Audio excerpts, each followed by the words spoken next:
Part 3 was the final one. This is now the very final one.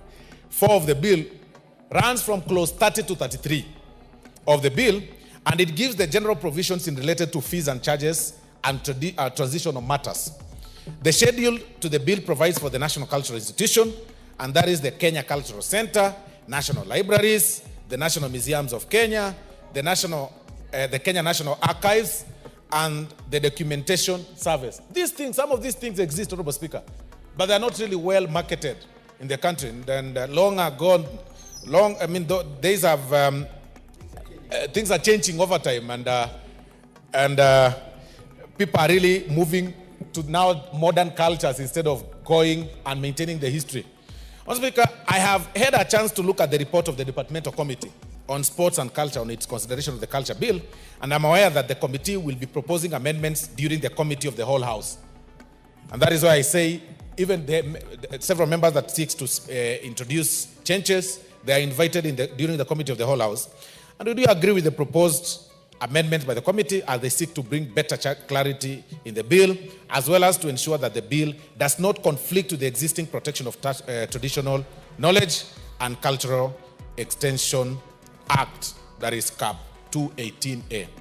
Honourable Speaker, in conclusion, I wish to request the honourable members to support the bill, because this bill, Honourable Speaker, will ensure that the cultural property and cultural heritage are embedded in all spheres of national development agenda.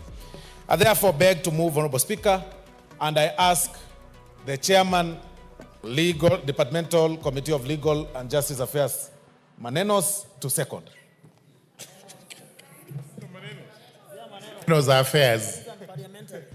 Proceed, Member for Tharaka and Chair. Thank you very much, Madam Speaker. Madam Speaker, the mover and the chief whip of the majority is actually being hilarious by saying that these manenos of law are actually under Justice and Legal Affairs. Allow me, Madam Speaker, to second the bill.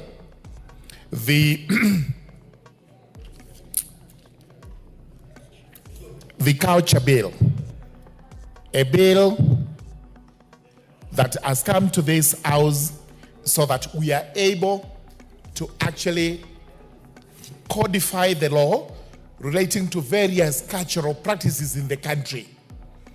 This is a law that is of great interest to most of us because we have a checkered history of our culture, and especially after the advent of the white man who came over with extremely offensive opinions about our culture.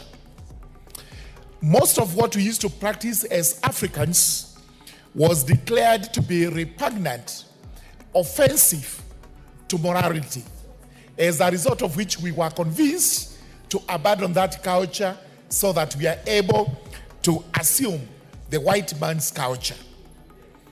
Time has come for the country to relook at what its position is as regards culture and heritage, and especially when it comes to outright theft of our heritage by people who once told us that our culture was actually repugnant to the good order of human beings. So this is a law that is timely. This is a law that we should look at as a House, and I would encourage every member of Parliament to obtain a copy of this bill, go through it, and make an argument in support, especially so that we are able to preserve our culture, we are able to preserve our heritage, and where possible, we are also able to make out a living from such culture and heritage. So I have looked at this bill. It is extremely a good bill that begins with trying to define what our culture and heritage is, and also trying to tell us what would happen if you actually breached any provisions of the particular law and you are actually convicted of those offenses. Culture needs to be managed, and we have seen our traditional practices sometimes coming into play when we are doing national events or we are carrying out other cultural events. And unfortunately, this is not codified anywhere. You come, you make your presentation, people decide to pay you tokens, or you are paid nothing at all, and the story ends there.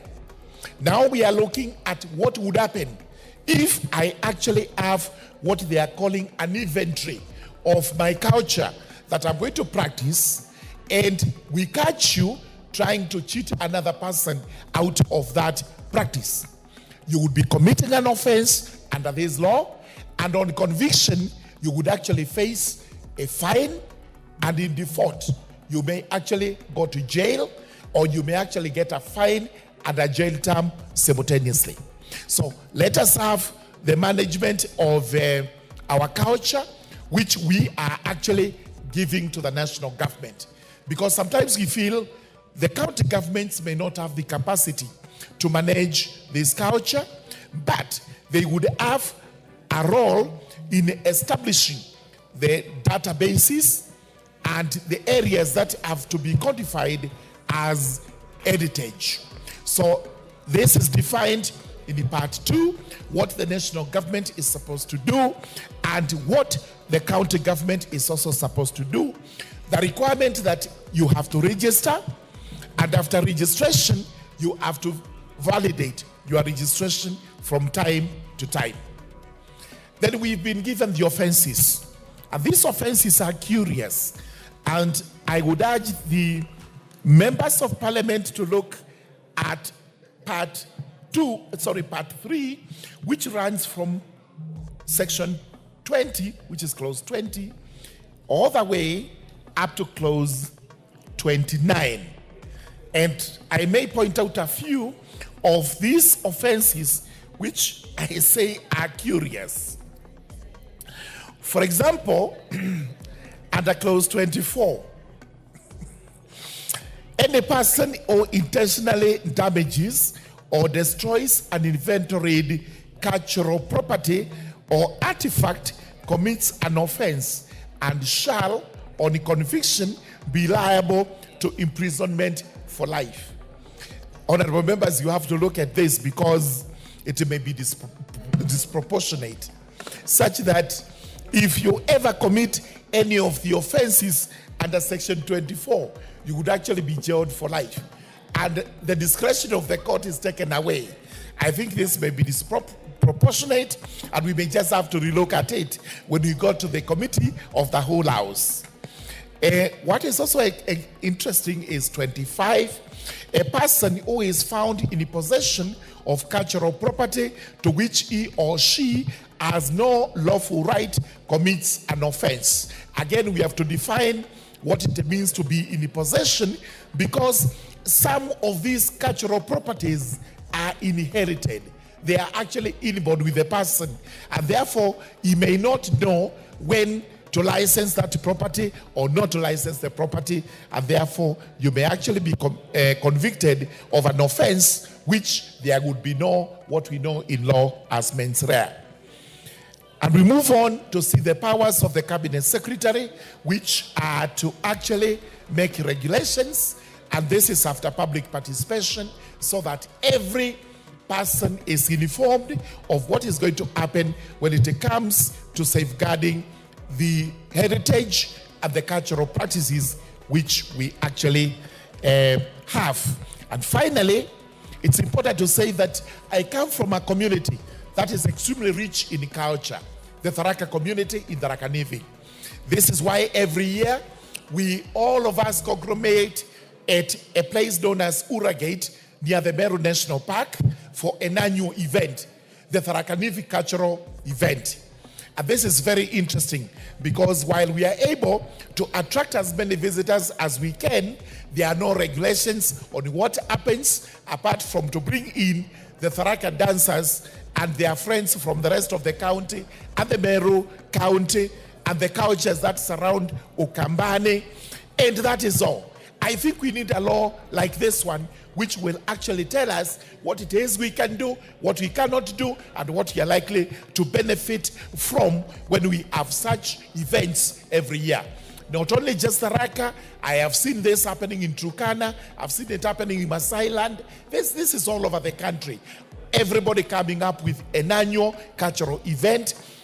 But unfortunately, we have no law that guides this, and therefore it becomes a free for all. So with these remarks, it is important that we look at this law, and thereafter, let us look at what regulations are likely to be made, and eventually, we will now be back on track, away from that mentality that we used to have, that everything that is African is repugnant to justice and morality. That must come to an end now, and we start seeing ourselves as a cultured people, a people who have their own culture, which culture we must protect.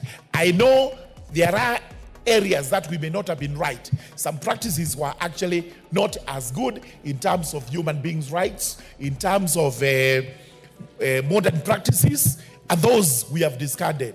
But there's a lot more that we have, which we are going to protect under this law, including areas, places that we have termed as heritages of certain communities, which areas must be protected. So with those very many remarks, I beg to second this bill. Thank you very much.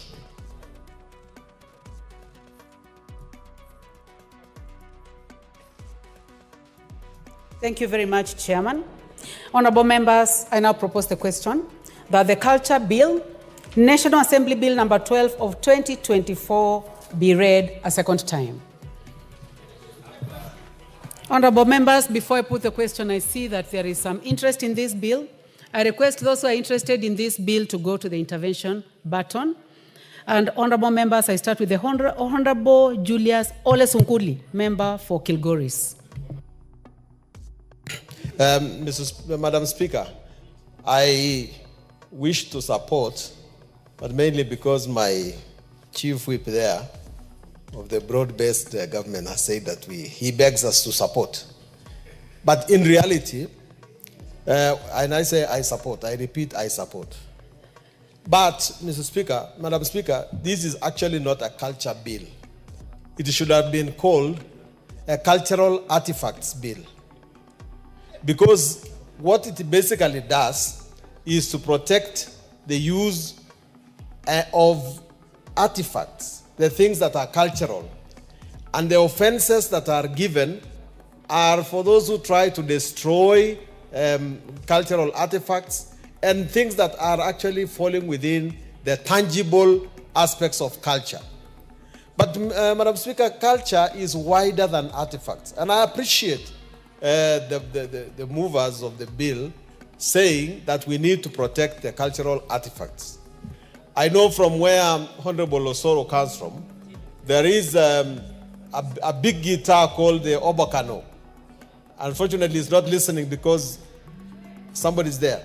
Yes, we need to protect the Obakano so that not everybody can use it as their cultural artifact. Or the Chiondo, or Kiondo from central Kenya. Or the kind of things that we have in Masai Land, where we are happy that nowadays everybody wants to wear a Masai shuka. But Madam Speaker, we need a law that is going to address what benefits there will come for those of us who have made this wide contribution to the culture of Kenya. And also that we try and prevent counterfeits of these things. I went to a Chinese market one day at a place called Liu, and I saw Masai beads being counterfeited there.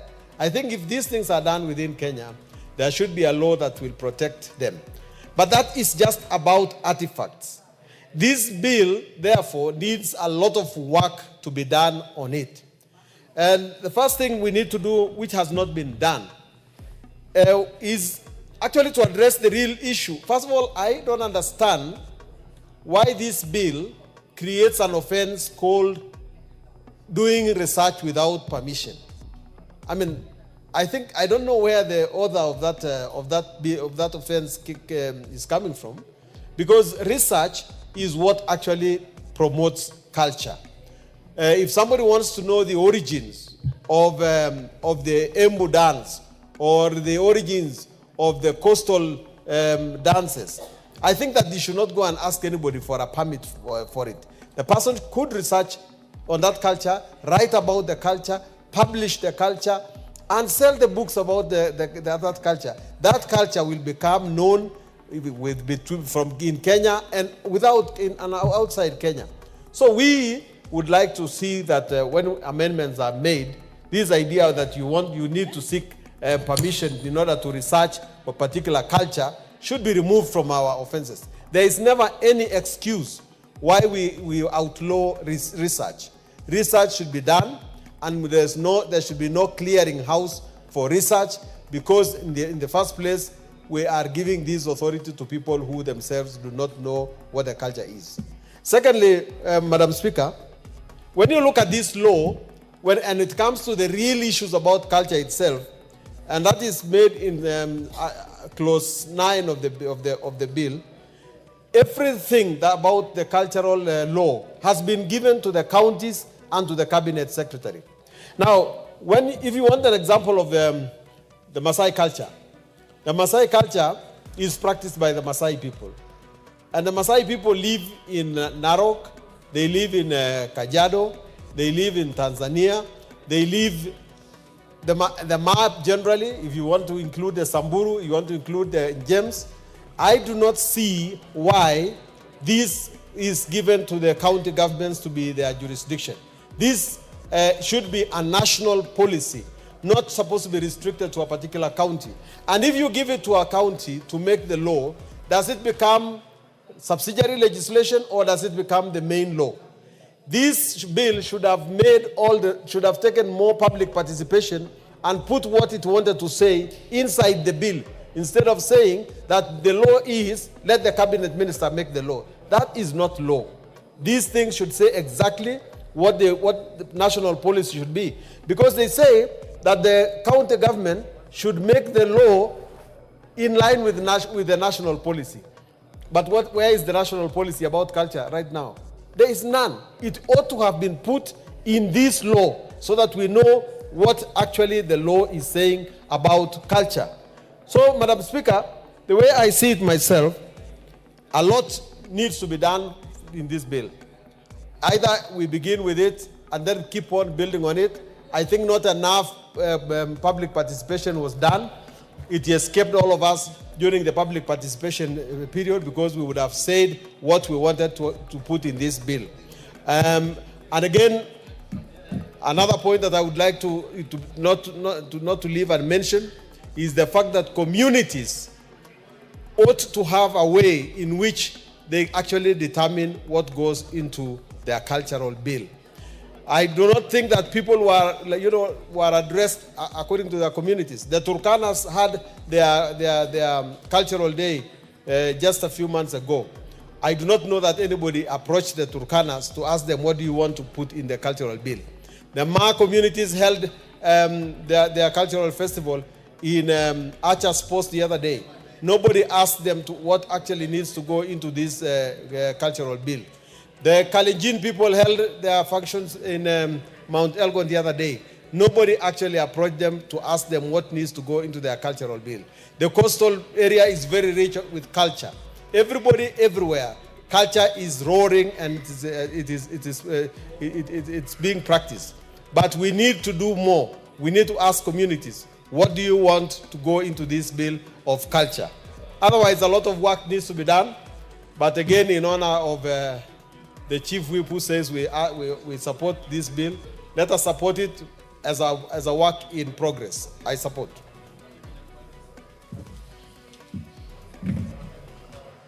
Thank you. The Honorable Omboko Milemba. The Honorable Omboko Milemba, member for Emuhaya. Thank you, Honorable Speaker, and let me thank the Whip for moving this bill so well and clearly so, and thank the committee for what they did on trying to bring a bill that will guide culture. And some milestones have been made, whereas we still have room for improvements, like on the role of the county government and the national government. I think the role of the national government should be given more emphasis because culture was supposed to unite us in Kenya. And if we leave it to be managed in enclaves and pockets, like the earlier speaker almost alluded to, then we kill the spirit of using culture as a means to integrate the country. Another milestone was the issue of royalties, which I really loved, because many foreigners and people use cultural artifacts and other expressions without payment. The Maasais, I think, have suffered most because their regalia and other artifactual materials are being used. There is also the issue of database, great milestone highlighted by the bill, because this will assist us to keep track of what is going on within the different cultures and even count them, know the progress. Honorable Speaker, there's the issue of the artifacts transfer and what it contains and so on and so forth. Creation of cultural centers in every county, great. Registration of cultural property, very, very great. And then finally, what I almost questioned was the punishments that have been proposed by the law when you do take away some of these cultural artifacts and other properties. And this I thought was too little, because if you say you'll punish by imprisoning somebody for 2 years or even less, or a fine of 100, 200,000, and you know, this is a person who has affected the entire community and their cultural landscape and expressions, then it looks like we are casualizing what we really intended to achieve in terms of protecting culture and so on and so forth. Given that, Honorable Speaker, the cultural expressions and artifacts are very, very expensive mementos that can fetch very high prices elsewhere when removed from where they are. I talk about this as I look at where I come from, the strong culture of the Abasiekwe community, who are the only rainmakers in this country, and whom in 1963, when it was over-raining in Nairobi and we wanted to get independence, they were invited to come and stop the rains. And now if somebody interferes with them and then is only being fined 200,000 or an imprisonment of 2 years, that is too little. That's the Abasiekwe community, which still continues to make rains. And they have a number of issues about what we need to do, and this law should have provided that base to protect their culture so that it's not exuded by other people. It also reminds me of the Tiriki in Vihiga, who have a very strong cultural base. They have their forests and expressions, landscapes, which they use for circumcision. I think they'll be circumcising this year. And they really need to be protected. So when we casualize the punishments, then this is something we shall discuss and make amendments. But more importantly, Honorable Speaker, is what the earlier speaker spoke to, because the bill seems to leave out certain areas of culture, which I'll call cultural patrimony. In cultural patrimony, you now go beyond the artifacts themselves and deal with cultural expressions and the nature of the culture itself. The law does not seem to go to that extent. It is identifying items and dealing with items of culture. But you know, culture includes even archaeological sites. So how are we going to deal with archaeological sites that are actually the mother of culture and the other cultural expressions that are supposed to be protected? There has been an attempt, Honorable Speaker, to protect culture using the international law. And this bill tries to actualize some of those conventions that try to protect culture internationally, which is very good. And one of such conventions has been the Hague Convention in its Article 1, which has tried to protect the cultural property and landscapes even during war. But then our bill must encompass the broadness of culture beyond the artifacts and the physical things that can be seen or carried from one place to another. Of course, not forgetting that what this parliament has always done, and which is wrong, and seems to happen again, is we get tired when we are making the law and indicate that the cabinet secretary shall make certain items or certain comments or certain laws which otherwise is not his business to do. And this bill has also gone that direction, and therefore for the third reading we need to go into the details and make sure that we make a complete law, even if it's not be full, because culture is very broad, but it's a law that will be a beginning to protect our cultural practices moving forward. Thank you, Honorable Speaker.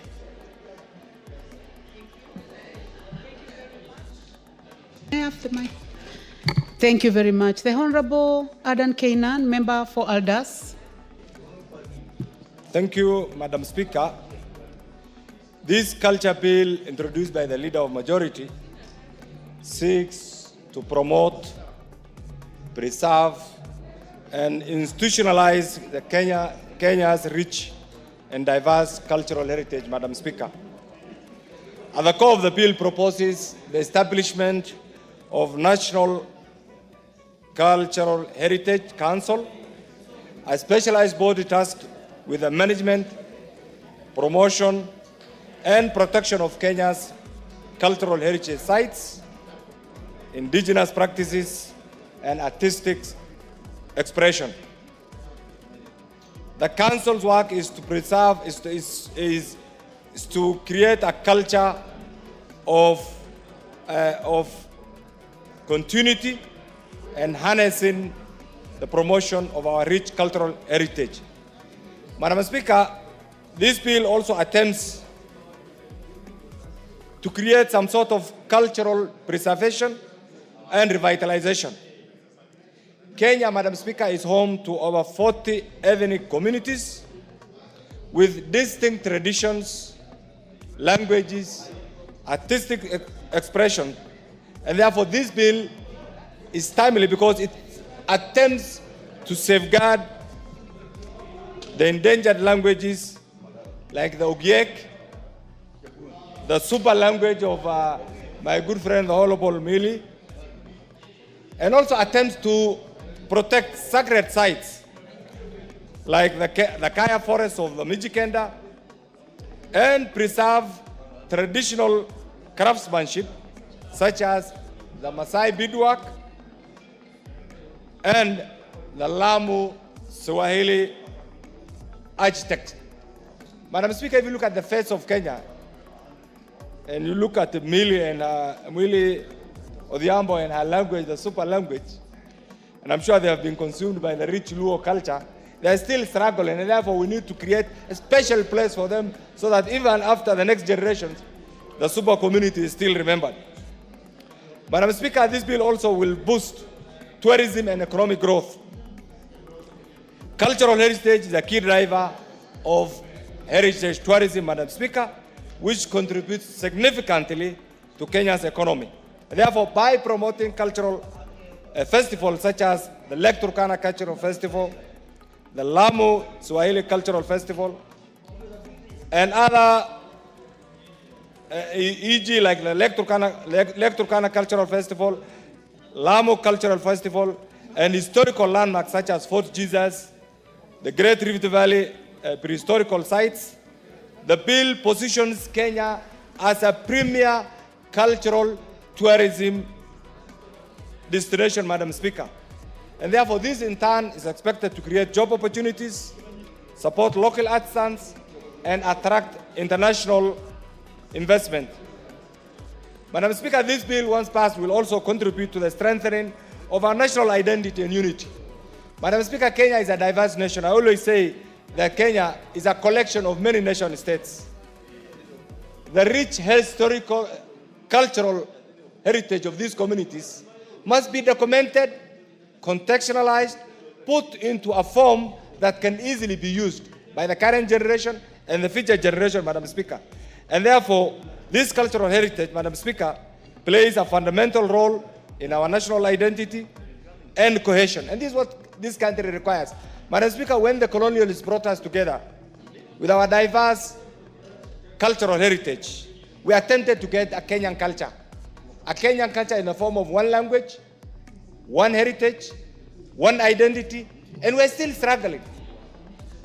And therefore today, if you ask me, that is one thing that we should prioritize as leadership, so that we have the Kenyan culture, the Kenyan identity, the Kenyan dress, the Kenyan way of thinking, the Kenyan way of doing things, so that that becomes the unique Kenyan identification. And therefore, I hope this bill, once passed, Madam Speaker, will accelerate our shared history and indigenous knowledge system, Madam Speaker.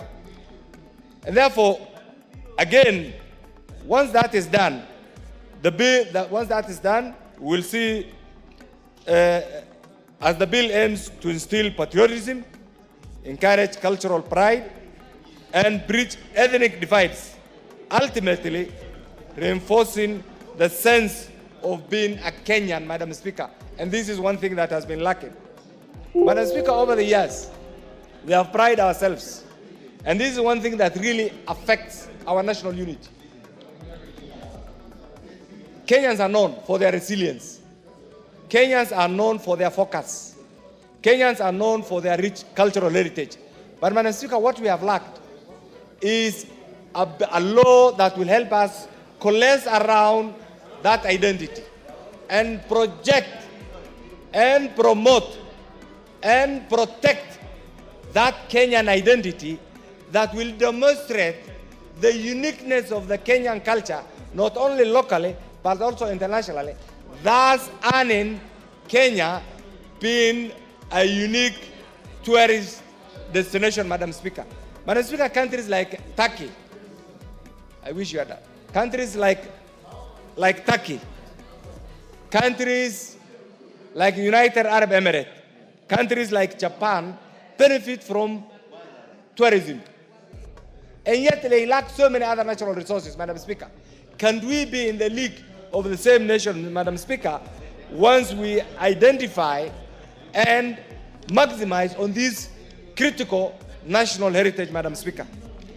Madam Speaker, over the years also, there has been an attempt, because of this lack of identity, to profile, to stigmatize, and to divide the Kenyan society along regional lines, along regionalism, along tribal lines, Madam Speaker, along negative ethnicity, Madam Speaker. And this has discouraged,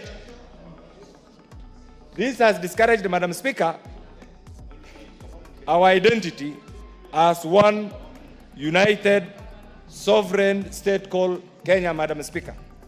Madam Speaker, immediately after independence, we attempted to promote English at the expense of Kiswahili, Madam Speaker, which is a local, our own indigenous language, Madam Speaker. Madam Speaker, it's the high time that we also identify English is very good. It's the language of the white-collar job seekers. But equally, Madam Speaker, we also need to promote Kiswahili, so that the Kenyan communities, Kiswahili is a collection of many languages: the Arabic language, the Turkish language, the Portuguese language, the Bantu language, and many other languages, Madam Speaker. And therefore, at times when we interact with our colleagues from the East African community, in particular the Tanzanians, we are lost.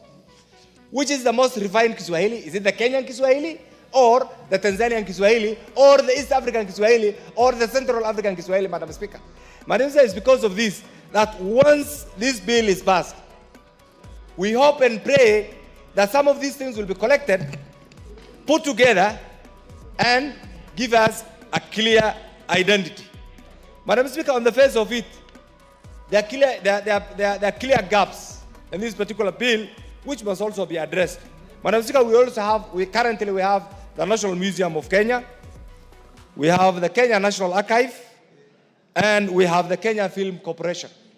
Madam Speaker, the role of these organizations must also be clearly acknowledged in order to avoid any perceived jurisdictional conflict, Madam Speaker. Because it is very easy to legislate this, and yet tomorrow, National Museum will come and say, this bill encroaches on their mandate. The National Archive will come and say, this bill encroaches on their mandate. The Kenya National, the Kenya Film Commission will also say this bill encroaches on their mandate. Madam Speaker, in the third reading, we must look at this, and I'm sure with the proper legal minds, this can also be addressed, Madam Speaker.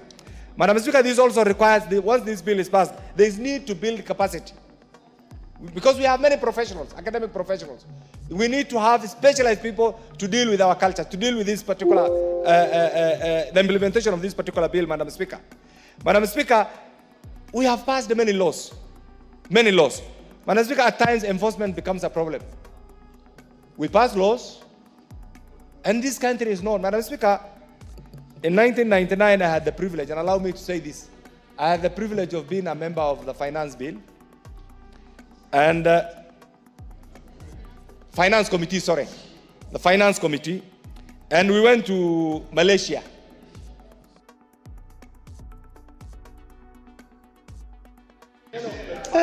I'll give 2 minutes. I'll give you two. I'll give you 2 for your 5 terms in this house. So 2 minutes. Passing bills is one thing. The next mic. When we went to Malaysia in the name of benchmarking, Madam Speaker, we were told, we were with the late Honorable Muchuki and many others, we were told, we went around, we were welcomed by the Deputy Speaker, by the clerk, and finally we asked for a document that we will use to improve the facilities in Nairobi and many other urban centers. Shockingly, the clerk went to the archive, the library, and gave us a document that they borrowed from Kenya in 1974. And we were told to use the same document for benchmarking. I will not be surprised that this bill and many other bills similar bills are in our archives. So what I'm trying to say, it's very easy to pass this bill. Are we ready to implement? Are we ready to domesticate this? Are we ready to enforce this? And this is one thing that we have been lacking. Very good in theories, very good in legislations, but when it comes to implementation, we are not very good. And therefore, this is a good bill, and I hope and pray that once we go through the third reading, we'll have a bill that meets the test of time. Thank you, Madam Speaker. Before you, Honorable Johanna Ngeno, I want to give an opportunity to the minority whip. So the Honorable Millie Odhiambo, please. Then we'll have Honorable Johanna Ngeno. Thank you, Madam Speaker, for indulging me, Madam Speaker, because as I'd requested, you know, we are having a current meeting with the different departments on the budget policy statements. So I have to run back.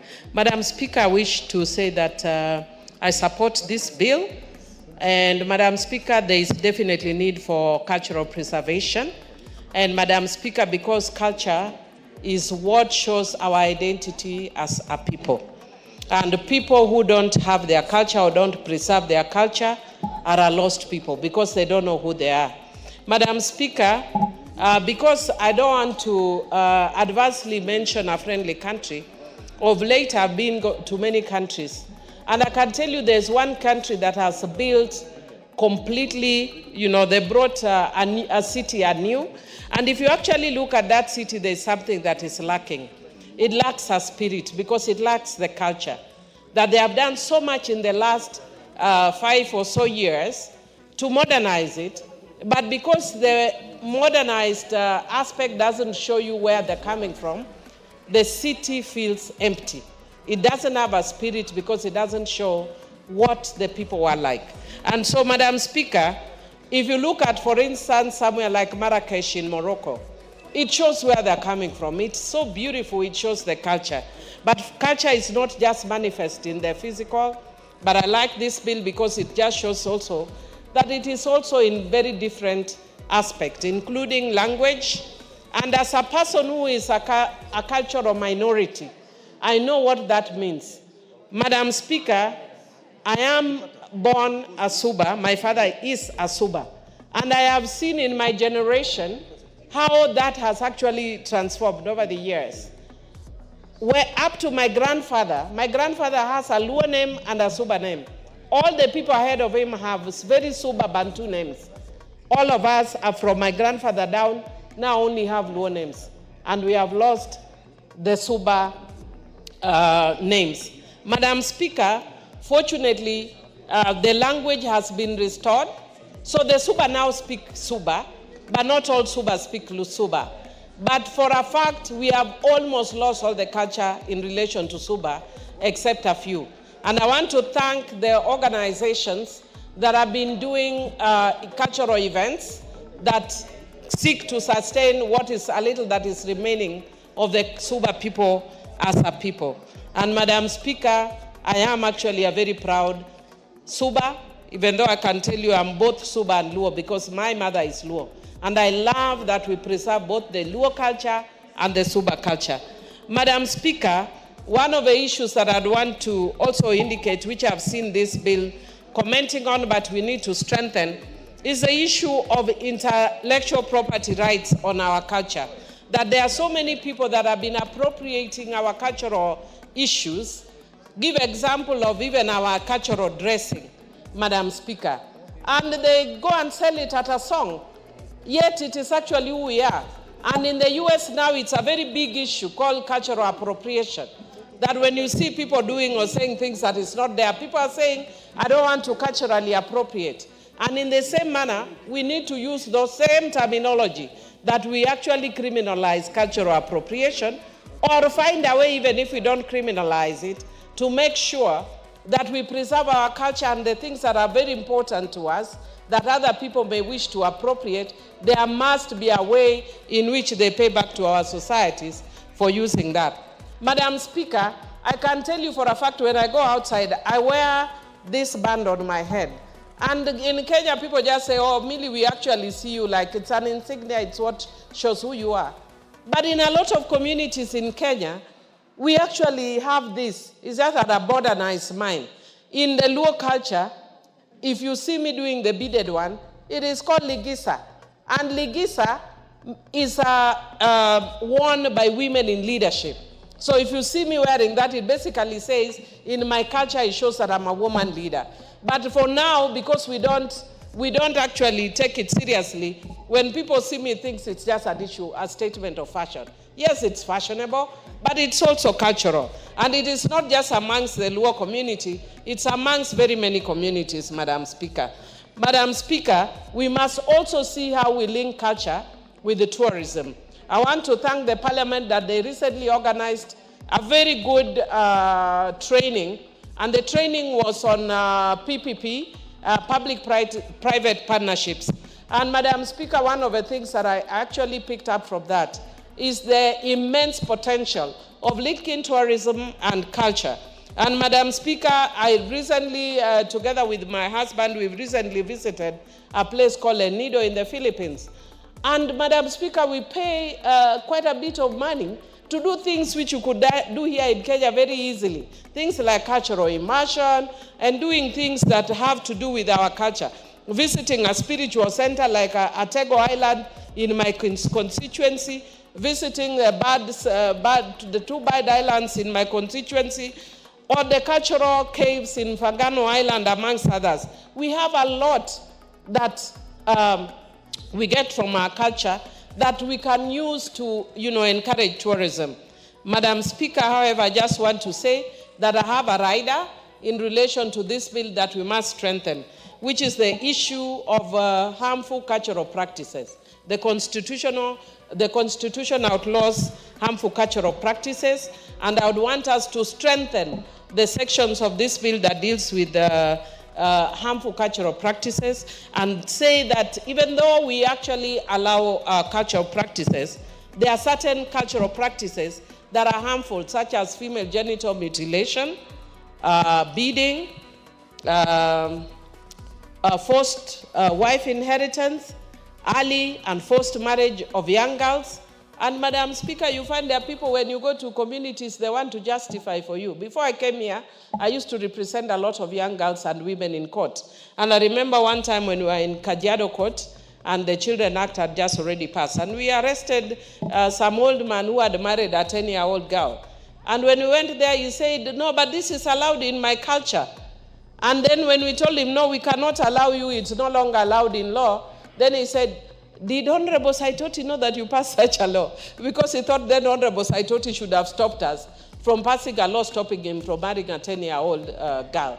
So because of that, Madam Speaker, we must put a rider that even though we have culture, there are certain cultural practices that are retrogressive. But also, Madam Speaker, one of the things that I want us to do is to enhance the historical bit where we have now distorted culture. And Madam Speaker, if you actually look at our historical issues, you discover, for instance, amongst the Luo community, women were really respected and exalted. But now people are actually doing the reverse. If you look at the bigger clans in Luo, they start with a female name. It's almost like the House of Mumbi. We start with the Kanyamwa, Kanyadoto, Kanyekela, Kanya something. They are all about women. But now we are being told women cannot lead. Who told you women cannot lead? We are in charge of clans. So if you are in charge of clans, why can we then not lead? We must put our history correctly, and our history respected and exalted women. And I want to say that I'm very happy the House of Mumbi has actually kept that. And so we know that's why you see a lot of women in Kikuyu land get elected, because they preserved that history. But in some of our areas, we are losing that. And so we have people creating their own stories about what was there in culture. Madam Speaker, I support and I look at it more keenly so that I see if there are areas, the areas that I've spoken, if they are not well covered, that will bring amendment. I support. Thank you. Thank you. The Honorable Johanna Ngeno.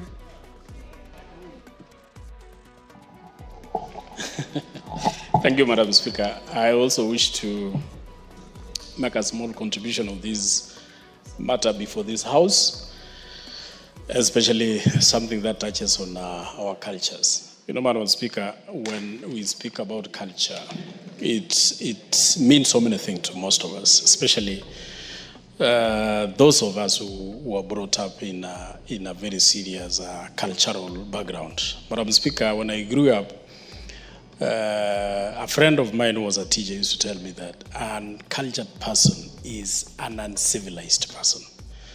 To the extent that in most of the cases, people used to believe that when you follow your culture, it's like you are primitive. It's like you're doing backward things. But Madam Speaker, as time went by, we realized that even what the colonial governments and the white people brought us here in Africa was their culture. So that when you even compare the biblical writings, you compare with what our people used to believe in, there is no difference. It's only that ours was not in written form. Only that, but we used to pray to the same God. We believe in the same God. It's only the names are different. But what we were calling our God is the same God that the Bible teaches us. The cultures that we had, the way we prayed and how we behaved, the way we circumcised our boys, and all that, Madam Speaker, is an indication that our culture was just thrown out because somebody else wanted us to adopt their culture so that we forget about ours. Madam Speaker, culture defines who we are. It's our background, and it is something that we must live with, Madam Speaker, so that we must find ways of promoting our culture so that it can be inherited from generations to generations. Culture, Madam Speaker, is the heartbeat of humanity. It is actually how most of us were brought up. And if you were to ask everybody, they were brought up in a certain culture. Even if it is those who were brought up in Nairobi, still they will go back to their cultures. They will be taught on how their people used to behave, the kind of clothing people used to have, etc., etc. So therefore, Madam Speaker, I wish to support this particular bill that touches on how to protect the cultural artifacts, the identity of our nation and our people. And of course, Madam Speaker, to look into what exactly do we need to do so that our culture is not lost.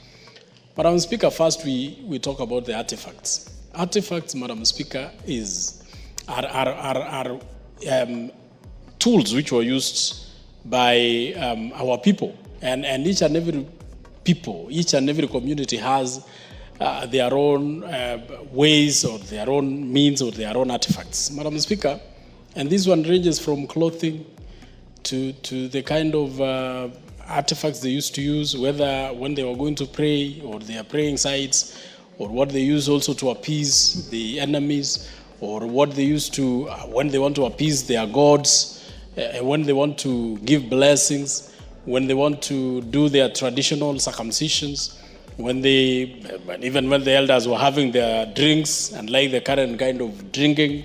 Madam Speaker, those are cultural artifacts that we must protect by all means.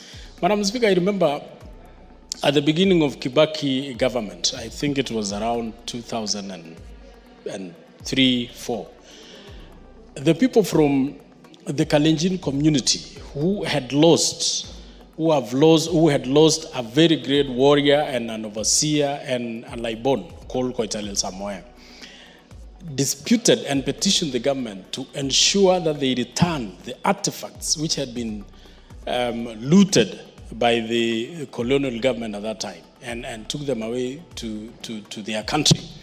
And at that time, Madam Speaker, the president of that time helped that community to bring back the artifacts, only that they did not surrender the skull or the head of the Laibon. Madam Speaker, those artifacts have a very serious meaning to the communities where that Laibon came from. And that is why it was very important that they bring back those particular artifacts. Madam Speaker, even in many other areas, many other communities, even the sub-tribes where we come from, there are artifacts which were confiscated, like the stools, the three-legged stools, which were used for prayers and were used also for blessings, and which were confiscated by the Europeans. Madam Speaker, there are those ones that remained. There are those ones that we still have in our homes. And this law, Madam Speaker, protects the misuse and the looting and the stealing of these particular artifacts which can help, or which were used as our traditional memories for traditional use. Madam Speaker, when we talk about culture also touches on the cultural clothing. Every community, Madam Speaker, in this country have their own traditional clothing, their own cultural clothings. And Madam Speaker, I would wish also one day in this house, Madam Speaker, we introduce a cultural day where every member, because at least we all come from particular backgrounds, particular communities, so that we can say this is a cultural day where every member of this house will wear their cultural clothing, so that we dress the way our communities used to dress. And you will be shocked, Madam Speaker, because we have our dresses, cultural dresses that fits us so well, and they are so good, so that when you see our ladies, if they were to put on those particular clothings and dresses, Madam Speaker, you will be shocked at how beautiful they look. And even men, when they put on those particular dresses, clothes, Madam Speaker, you will imagine how also men handsomely look, apart from the ones we wear in Parliament. Like when we put on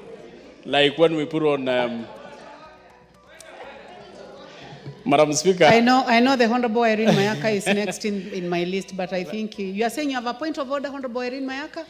Yes. Please proceed. What is out of order? Thank you, Honorable Speaker. Honorable Speaker, the Honorable Member is out of order because he's telling us that we only look beautiful when we wear cultural clothes. What does he mean? What is he insinuating? Is he trying to say that right now we don't look beautiful? He needs to withdraw. Madam Speaker, I thought we could address the first point of order. Honorable yes, Member for Emukuru, what do you have to say about that? And I will address Mheshimiwa Milli's also point of order. I know what she is. No. You cannot address a point of order when you have not heard it. I will, Madam Speaker, I just want to say that, you know, when you look, I said our women, our ladies will look even more beautiful when they dress in their traditional dress. Just like our men will look more handsome when they dress in our cultural dresses. So, Madam Speaker, what Chairman, I meant is We are beautiful. Chairman, order. Our ladies are beautiful. Order. We But have they another look point of more. order by the Honorable Millie Odhiambo. Please take your seat. What is out of order, Honorable Millie Odhiambo? Madam Speaker, thank you for giving me the opportunity. Madam Speaker, I'm just worried that the member seems to suggest that we should be coming to Parliament dressed, naked with just a small thing underneath. Because culturally, that's how we dressed. We were naked with something underneath. Madam Speaker, is that really in order? Is that what we are implying? Our culture, we were half naked, Madam Speaker. The world is evolving, and that is part of culture. So are you suggesting that members should be coming to the House naked? Madam Speaker, we should be proud of our culture. And it doesn't matter how that culture looked like. Whether we used to put on, and after all, Madam Speaker, when you look at the kind of dressing that we have today, our ladies are almost naked. And yet, that is not even our cultural dress. So what I meant, Madam Speaker, is that we would, let us be proud of where we are, where we came from, who we are, and that starts from our artifacts, to our dress, to our food, to the food that we eat, to the sites that we normally visit. Because, Madam Speaker, even the cultural sites that we visit will look more, even healing, than the sites that we visit, like even the National Assembly. Madam Speaker, we normally had places that we will go for cultural prayers, and they look so soothing than even any other place. So what I meant, Madam Speaker, is that our ladies are beautiful, but they will be more beautiful if they were to put on. Well, you've done very well to defend yourself. The Honorable Irene Mayaka. And thank you for your patience, Irene. Thank you, Honorable Speaker. Honorable Speaker, I also want to support this particular bill, which I think is very well placed before the House. And Honorable Speaker, this is a bill that actually gives meat to bone to Article 11 of the Constitution, because that already speaks about protecting, promoting, and defending our culture, but it doesn't give us the structure and the how to do that in a manner that actually ensures that all the cultures within our country are actually protected. Madam Speaker, the fact that as a nation we have a variety of cultures is actually a very good thing, because we are able to showcase the different aspects of who the people of Kenya are. And Honorable Speaker, just as a few members have already said, is that most of us who are city-born children, who have not had the opportunity to interact with our culture, we don't really understand, unless you had parents like mine who ensured that you knew about the traditional dances of Abagusi, the traditional liquor of Abagusi, and various other traditions. You will not be able to really interact with that. Honorable Speaker, and also, this is actually a very good coincidence, because I know you skipped statements, but my statements was actually alluding to an aspect of protecting some of the cultural sites that the people of Abagusi and especially Nyamira County has. For example, Honorable Speaker, we have a place in Manga Hills that is called the Engoroya Manga, where it has been said that when you drop something in that particular hole, it goes all the way to Lake Victoria. And that is one of the sites that has been beholden by our people. We have cultural stones there that actually look like a person. We have cultural huts there that people actually go there and pray. And actually, Honorable Speaker, when people go to visit Manga Hills and those specific places, like the men dress in suits out of respect for those sites. And what they do there is that they go, they pray for the community, they pray for their families. And these are some of the things that I'm actually seeking to protect and to ensure that it is preserved so that even our children get to learn about it. Honorable Speaker, the other thing that I really like is that the bill even speaks about our language, because most of the people, most of our children now, because they are born from families of different communities, they're not able to speak our languages. And also because of school again. Unless you deliberately, as a parent, go out of your way to teach your children their languages, their ethnic languages, they do not even speak it. And those are some of the things that we need to reserve. Honorable Speaker, I just want to speak about some of the clauses that for me really stood out. Like, for example, clause 9 that speaks of establishing royalties. That is very important because we do not want these cultures to fade away. We do not want, for example, the Maasai shuka to fade away because it has not been protected by royalties. We do not want the sisal skirt that the Luos use to dance their traditional dances to fade away because it is not protected. Or even, Honorable Speaker, our traditional alcohol, ebusa. I know different communities call this by different names, but we do not want that to also disappear as well. Clause 10 speaks about compensation of people's culture. And on this particular one, I'm very interested and very keen on it. Because, for example, if you go to a wedding and people dance our obokano from the Gusi community, I'd like to see a situation where royalties are actually paid back to the community. Or the ribina dance, that for us, we use that dance when we are inviting rains to come to our community. Honorable Speaker, the other clause is clause 11 that speaks about exports and imports of products. Again, very interesting, and I'm very biased in terms of giving examples from my community, the Abagusi community, because we are famously known for the soapstone culture and different items that are made out of the soapstone. But this is something that has slowly disappeared. We are seeing a situation where it is now individuals who are doing the exports on their own, instead of actually having it being like a community thing that is being done, so that people out there know that when you get a salt shaker or a tot glass or a mug for drinking tea that is made out of soapstone, you know that this has come from the Gusi community. And if you can have a way of even ensuring that this is even engraved and the royalties are protected, then that will be a fantastic thing. The other clause, Honorable Speaker, is clause 18 that speaks of promotion of culture. And Honorable Speaker, this particular one, I just want to connect it with the Utamaduni Day. Because yes, we have Utamaduni Day, we have the national celebration, but for me, this is a celebration that should actually be devolved down to different communities. So that on this day nationally, we know that as the people of Kenya, we are all celebrating our specific culture.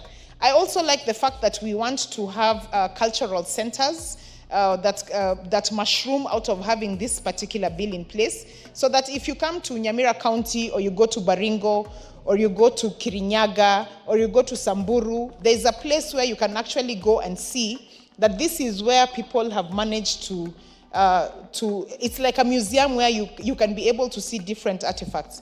In Nyamira, for example, Honorable Speaker, we have a restaurant that the owner of that restaurant has actually set aside one area where you can go into our traditional huts, you can see how the busa was being made, you can have an opportunity to eat our traditional vegetables, chinsaga, managu, you can be able to eat our traditional ugali, you can be able to see the setup of the Gusi families and how where the eldest son would stay in the homestead, and the younger sons and the wife and all that.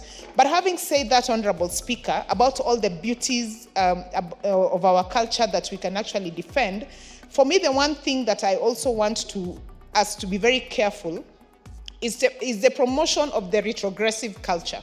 And this we need to check the bill and confirm, which we will do, so that if there's any particular place that does not categorically speak about the retrogressive culture, then we can set that aside. Retrogressive in the sense of, for example, for us, the FGM practice. That is definitely not a culture that we would want to promote. So we have to be very careful to ensure that these cultures that are very retrogressive are not encouraged. Honorable Speaker, having said that, and so that I also save time for the other members, is that yes, I really want us to celebrate this bill, but also I do not want this to be one of those bills that is just put on the shelf somewhere after its assent. My wish is that, and I know the majority party represented by Honorable Naomi Zia, and they can listen, is that the day that the President assents to this bill, that there's an actual celebration awareness at State House of all the cultures in this country alongside that signing of that bill, so that everybody in this country is aware that we do have a bill in place that is going to protect our culture. We don't want a situation where when you talk about the bill outside there and everyone asks you, when was that assented? We don't have anything like that. So the awareness, the communication out there has to be extremely powerful so that everyone is really aware of that. And finally, Honorable Speaker, and I like that some of the concerns that we voiced here about Kenya not having a national outfit when we go for national functions or when our athletes represent us out there. At least at the Paris Olympics, we had some sort of a national culture that portrayed the Maasai culture that was worn out there.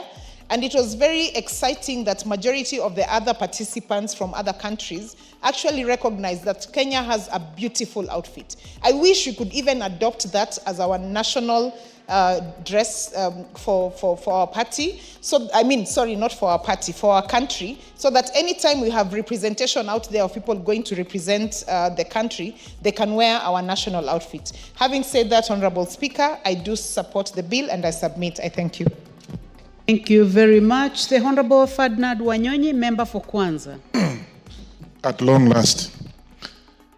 Madam Speaker, I want to take this opportunity, first of all, to thank all the members that you have contributed on this bill. And I think we have actually exhausted the bill. And as the previous speakers just mentioned, the third reading on this bill, let's take action. When the President assents to this bill, Madam Speaker, I want us to move forward because there are so many things that have gone wrong. I'm a little older than some of the members here, and I can tell you things have gone out. The next 50 years or even 20 years to come, Kenya will not be Kenya that you and I would have admired to be, because Madam Speaker, things are going haywire. I come from a culture in Luhyaland, and we had a very good culture. For example, the circumcision of the Luhya. You know, we had a special way of going for that particular circumcision. Today, you know, it's a laughing stock. You know, and somebody mentioned, and I think I want to quite agree with whoever mentioned, for us, those days, and I saw those from my own older brothers and other neighbors, what have you, for you to go for circumcision, you went naked. From the river, you go to the river, and from there you are taken almost 2-3 kilometers to your home, and you are operated there openly.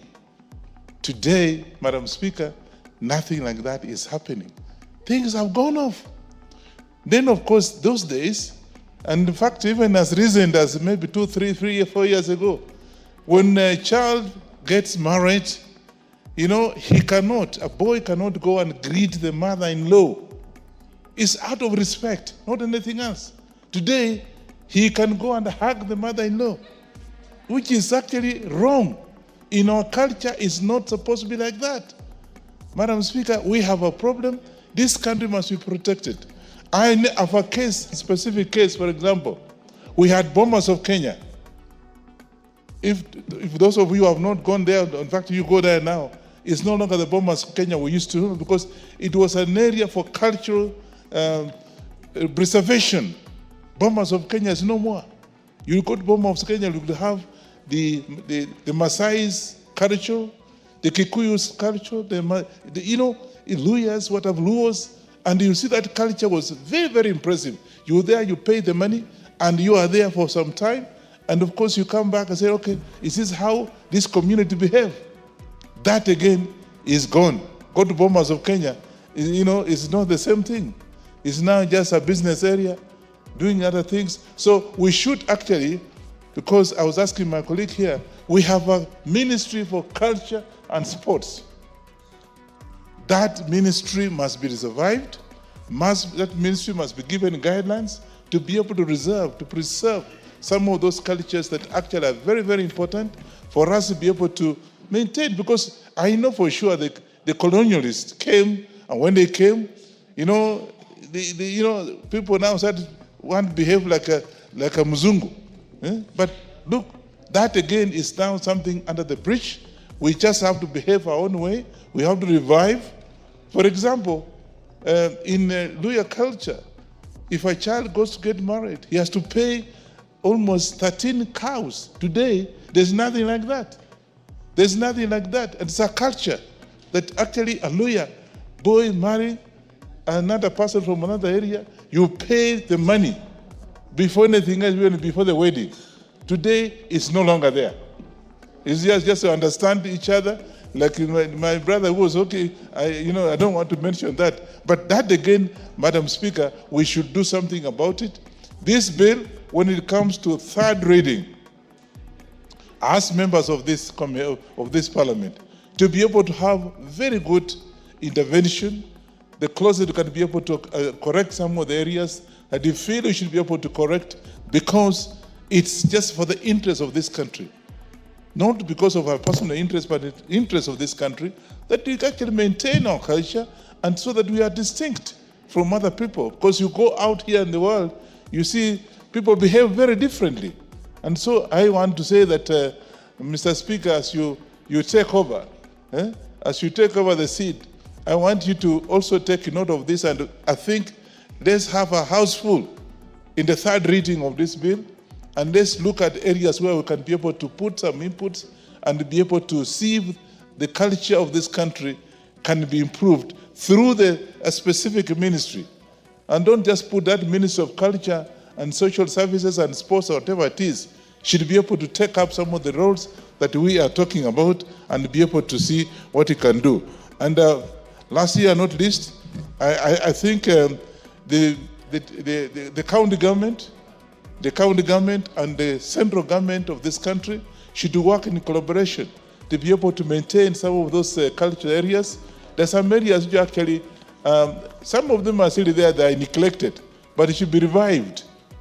So that through the county government, those cultural centers be revived for the benefit of our future, so that we have a good historical background. So what will be our grandchildren write about Kenya? It'll be nothing. So we want that cultural centers to be revived, be protected through the Ministry of Culture and Social Services, and it should be also be replicated in the county government. Should have the similar ministry or department in the culture in the county government to be able to maintain these areas, because it's important, Mr. Speaker, that we keep these people as soon as it is. And of course, then we'll have like this bill is actually saying, of course, anybody now, once we are through with that, anybody destroying any of these cultures, whatever, should be actually be punished in terms of paying fine. And that fine should be going, of course, as you know, if you are going to Bomas of Kenya, you pay a lot of money. And there was a Minister of Culture who was getting that as an income. Similarly, anybody interfering with any of these cultural centers should be, and of course the behavior, whatever it is, should be fined. And those things are being fined through wazee wa mtaa, or the communities can be able to come up with whatever. So that again is something that we have to revive for the benefit of our country. I want to take this opportunity to thank the leader of the majority to have come up with this particular bill, and I think it's very timely, and I hope and pray that we'll support it to the last thing and be able to have it implemented immediately. His Excellency puts a concert on the same. I want to thank you and I support this bill. The Honorable John Waweru.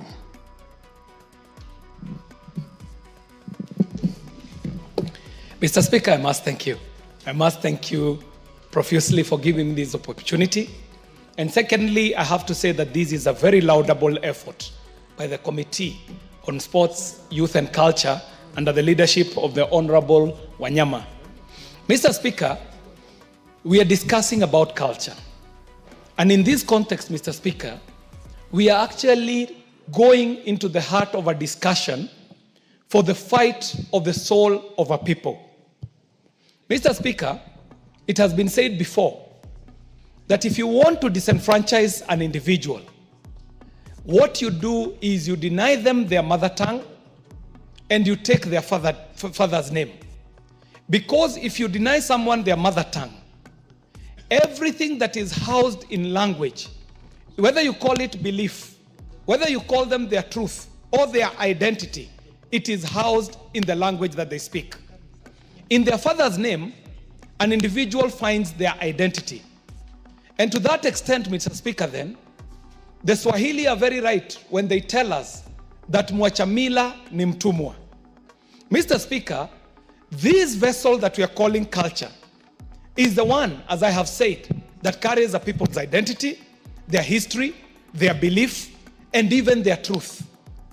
From the culture I come from, Mr. Speaker, when you refer to your mother, you call her Maito. Maito, if you extrapolate the name, is two words. There is the word ma and ito. Ma means the truth. Ito means ours. So the name mother, in essence, means our truth. And that is why you find that in this patriarchal society, the Kikuyu culture is unable to thrive because by its very formation, the Kikuyu culture was not supposed to be a patriarchal culture. In fact, we all believe that we came from Mombi, the creator. And Mombi is the only name that humanity shares with God. It is the only word in our dictionary, as the Kikuyu speaking people, that a man shares a word, a name with God.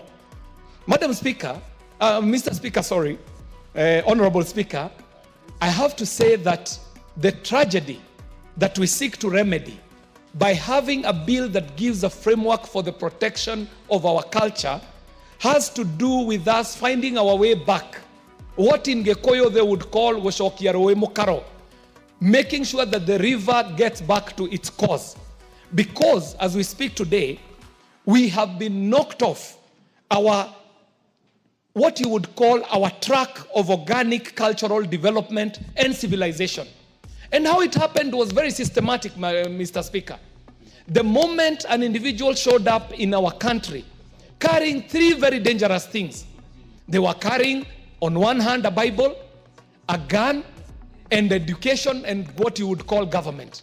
And with that, they were able to rub off our cultures to the extent that today, Mr. Speaker, any individual who professes the Christian faith can give you the lineage of one Jesus Christ of Nazareth, all the way back to his lineage to the house of David, all the way back to the house of Abraham and his son Isaac, and all the way back to the creation story, Adam.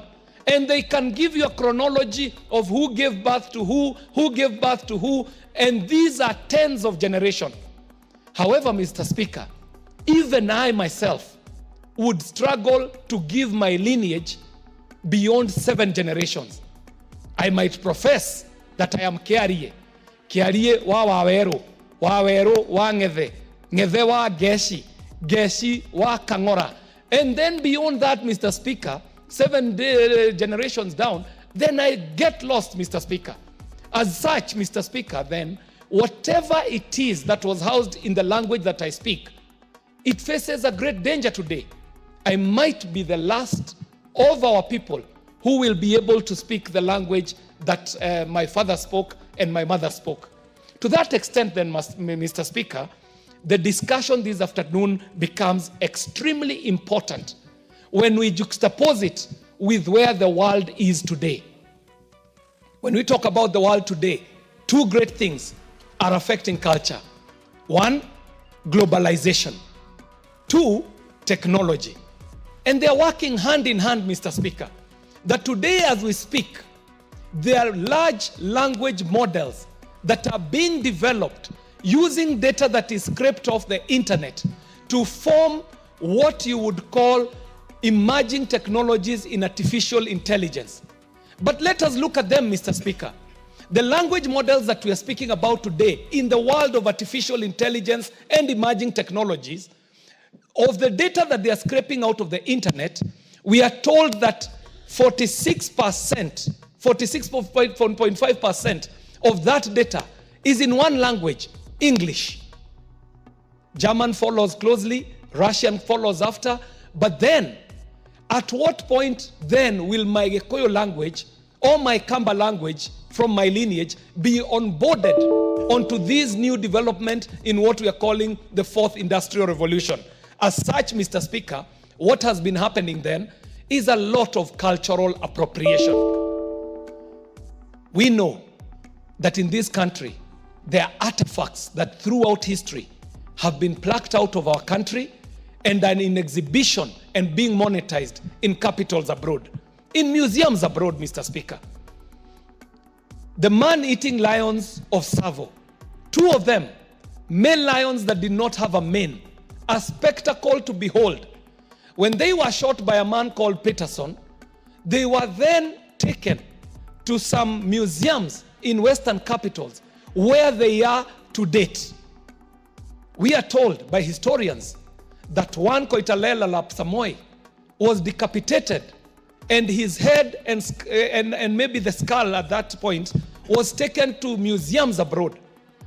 Those museums do have entry fee. There are researchers who make big researches out of the data that is in those museums.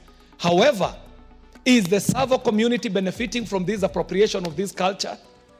Are the Kipsigis benefiting from their leader being exhibited in a museum for now close to a century and some more years? So that, Mr. Speaker, then, the need for a comprehensive legislative framework that enables us to support the integration of culture, the cultural properties in this country, and cultural heritage becomes a priority, Mr. Speaker. Now, here is the critique, Mr. Speaker, that even as we are speaking to this bill as is, it is one devoid of specificities, Mr. Speaker. That in the format that it is and the style that it is big on cultural artifacts. However, culture is larger than artifacts. There are many elements of culture that are not covered in this bill as it exists. So much so that the option we have as a House is to either pass it as it is and then seek for places to amend later, or we might decide then, and in the third reading, Mr. Speaker, we might find a place in the clauses that exist or introduce new clauses where we are able to cover a wider definition of culture rather than zero in on just cultural artifacts. But now the bill has presented, Mr. Speaker, because it is big on cultural artifacts, then we can talk about issues to do with intellectual property. Mr. Speaker, whatever is covered here on intellectual property is a bit shallow. And my question was whether that shall be covered in subsequent or subsidiary legislation, maybe in regulation, or whether there shall be another bill that comes to take care of intellectual property. But finally, Mr. Speaker, I have to say that the essence is urgent. One, for the preservation of our culture and the protection of our culture. But secondly, Mr. Speaker, and most importantly, this House is the House that ratifies international treaties, international conventions. And so, Mr. Speaker, the treaties that we have ratified, some by UNESCO and many others to do with culture, have been given life and effect by us processing a bill that takes care of culture. The Constitution, Mr. Speaker, in Article 11, also is given effect by us passing this bill. And it is for that reason, Mr. Speaker, that I stand to support and seek to amend in the third reading. I thank you very much, Mr. Speaker, for the opportunity to speak on this bill. The Honorable Christine Umbaka. Thank you, Mr. Speaker, for giving me this opportunity to contribute to what is very, very important in our lives. We are talking about a bill that deals with culture and definition of culture. What is culture? It's a way of life as lived by a people at a particular time in history. It means that culture is our way of life. It's the language we speak, it's the song we sing, it's the food, the dress that we have, the food we eat, the sports, everything about our lives is culture. But it is as lived by a people at a particular time in history. It means that culture evolves. It is dynamic. It changes from time to time. The people of the past had their own culture. It moved on and changed on, and we acquired others, and we dropped other ways of culture, other ways of survival, and we moved on and acquired others. Just like language dies. When a language dies, then that culture is finished. That culture, the people of that language will not exist because the language has died. It is important to realize that culture is our identity. If it dies, we are dead.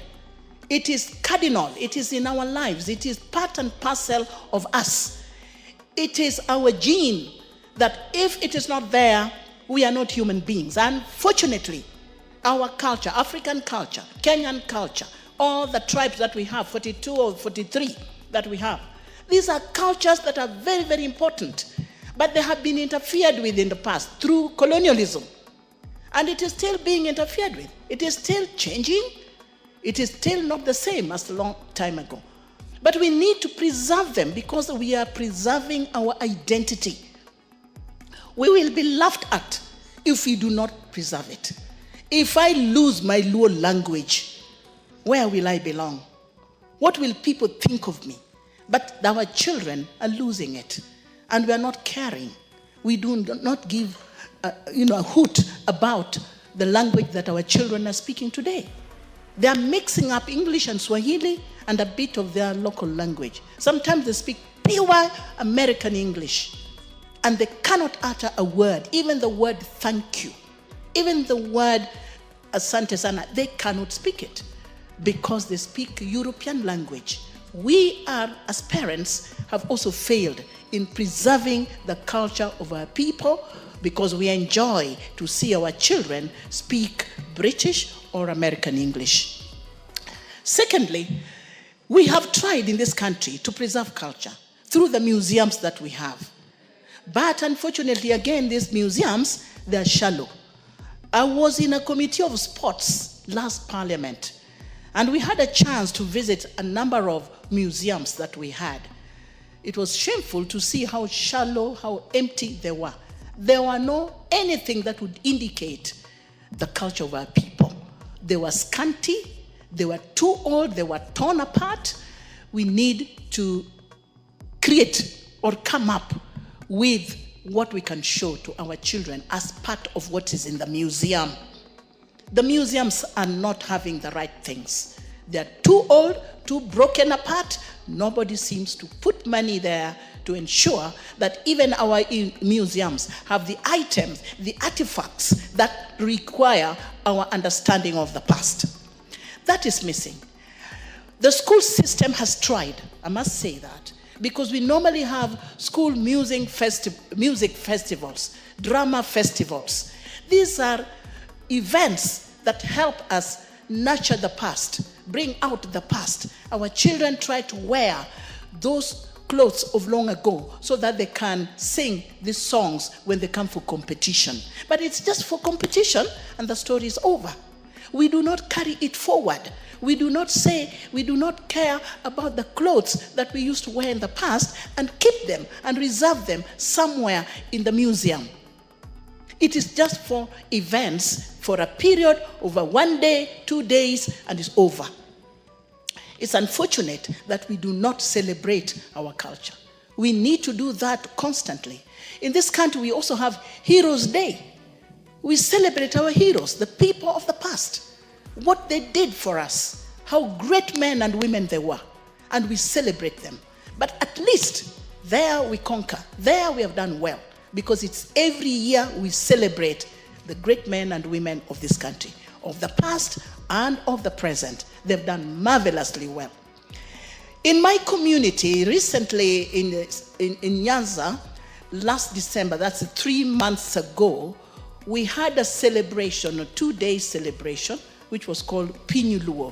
Pinyu Luo simply means Luo world, the Luo world. And we invited guests from all over. We were tracing the history of the Luo people, right from Sudan, and how they spread out in so many countries in this world. They're in Uganda, they're in Tanzania, they're in West Africa, they're everywhere.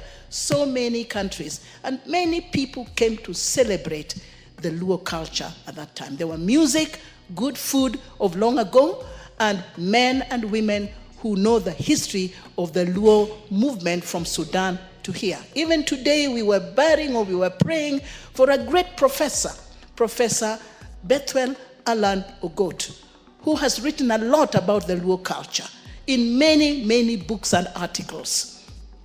In one of the presentations last December, before he passed away, he told us the power of women, how women were highly respected, and how even in the Luo movement from Sudan, the people who led the Luo movement, a number of them were women. He highlighted the role that women played in history in the Luo people. But somehow today we are losing it. Nobody cares about the role that women play historically in various movements, historical movements, in wars and anything else. Appreciation and making sure that we conserve the names, the activities, and the roles that they play. It is therefore very important that this bill must be supported, because it is a bill that is helping in preserving a culture that is dying. The Kenyan culture is rich.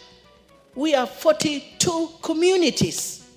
And that does not mean we are divided. It simply means all these communities with their cultures can make us very strong as a united nation. Kenya is a united nation. 42 communities form a nation. And so we need to celebrate the cultures that we have, the 42 cultures that we have. I know culture is dying, but we need to still fight very hard to protect it. We need to protect Gotramogi. That is a hill where our ancestors settled when they arrived in Kenya those many years. Nobody should go there in that land and start digging and treating it like its own. It must be protected, and nobody should interfere with it. We have the Kikuyu Kiondo. I remember very much in this very house, somebody brought the issue of Kikuyu Kiondo, that some other European countries are grabbing and calling it their own. It is owned by the Kikuyus because that is a traditional basket that they weave that is part and parcel of their identity. But some people, foreigners, have grabbed it and made it their own. So that is where the catch is. We are losing what we have to the European countries. We need to grab back our culture that they have taken, what they are making so much money on, that belong to us. We need it here, right here. Because if we don't watch it, they will grab everything and they will take us back to their country and make money out of us. Very soon, you will call that slavery. They will soon pick us up and take us over there if they're taking some of our property that we need to protect. I'd like to conclude, because I'm rushing somewhere else, to say that I support very, very highly this very bill, because I'm supporting our identity, I'm supporting our way of life, I'm supporting the Kenyan people who are protecting and fighting for their communities, fighting for their values, fighting for their way of life as lived by a people of today's culture. Thank you, and thank you for giving me this opportunity, Mr. Speaker. The Honorable Naomi Wako.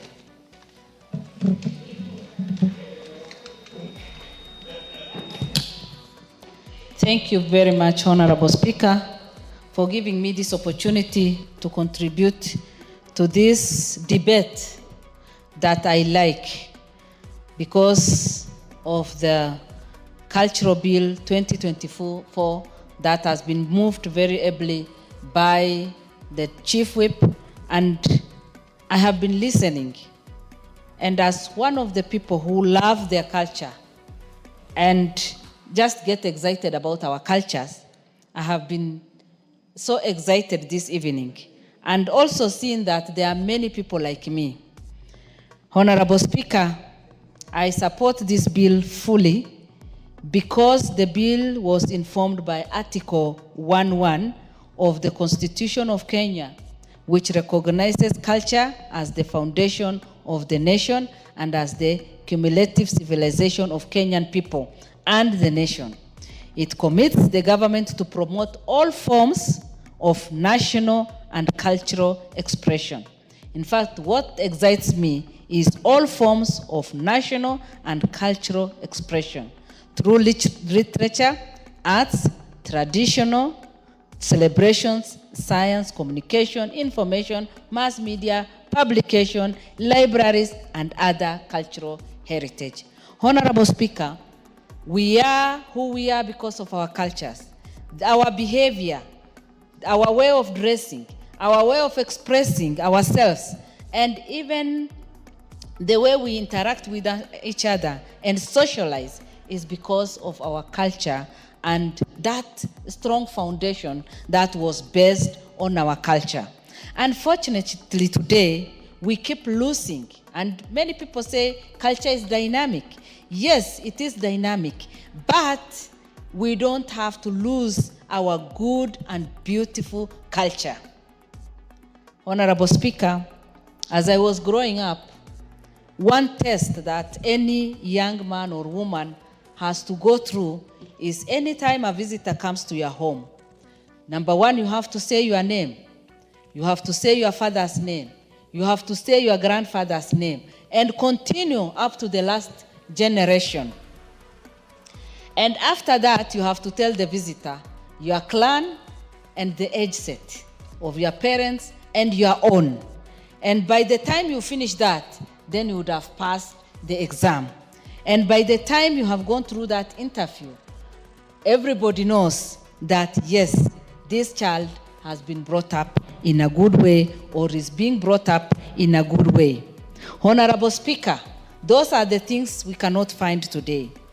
When I went to Norway in 1997 to do my master's, the first thing I interacted with was, I saw so many people, the Oromo speakers there. And from our country, I had my firstborn and the secondborn with us. And we were always proudly speaking about, Kenya and very good English in everything. But within very few months, we realized that speaking our own language was the best thing that we would have done for ourselves. And within 3 months, we were able again to bring back our children, and we started speaking our language, which brought a lot of value. And anytime we interacted with other Africans, we would also speak our language, and everybody celebrated with us. And since then, speaking our language in our home is our priority. Practicing the good cultural practices is another thing that we have always done. Honorable Speaker, the more we practice our good cultural practices, the more we will grow our country and also keep our valuable heritage, whereby other people in Western world today, you don't have what you see in our country. We have 42 different ethnic groups. We have, in my own country, we have 14 different ethnic groups. Each group having their own unique and special cultural practices. The more we do this, the better for us as a country, Honorable Speaker. I support this bill because since independence, it is important for us to know that since independence, Kenya has never enacted comprehensive legislative framework to support the integration of culture and cultural heritage in national development agenda. Honorable Speaker, it is many years. And the potential that is there in our cultures, the beautiful practices. Even before we were born, although Christianity was not there and maybe Islam was not there, our forefathers used to pray to God. And they used to do so many things. I remember they used to tell me that even during the drought season like now, the elders and the spiritual fathers would just go somewhere, pray, and command that it rains. And it has always rained. But today you cannot see that because we are not living in those practices. Honorable Speaker, it is too late. In fact, this bill would have been there many years ago, so that our young people can enjoy and so that we can harness the potential of our culture. Honorable Speaker, I support this bill because of the intention. The bill is also intended to facilitate the implementation of international conventions and treaties that have been ratified by Kenya. This will take us to another level. We will make our people proud of their culture, and we will also make use of those old people who are there among us now, so that they can bring the beauty, they can tell us what they know.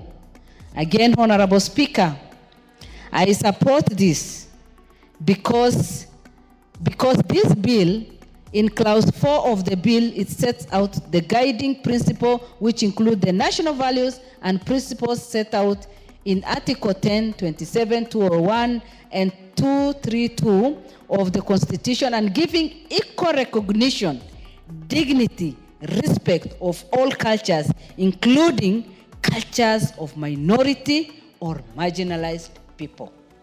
Honorable Speaker, this is where I belong. And for many years, we have been marginalized.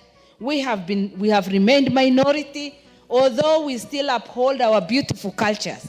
And this bill, for the first time, has specifically mentioned us as a group, so that our cultures, even if we are the minority, even if we have been marginalized for many years, our culture should also be recognized. And in recognizing that, we will have the feeling that we are part of this country. Honorable Speaker, for many years, those of us who live in northern Kenya have been referring to this part of the country as Kenya A, and those of us in Marsabit and beyond as people living in Kenya B.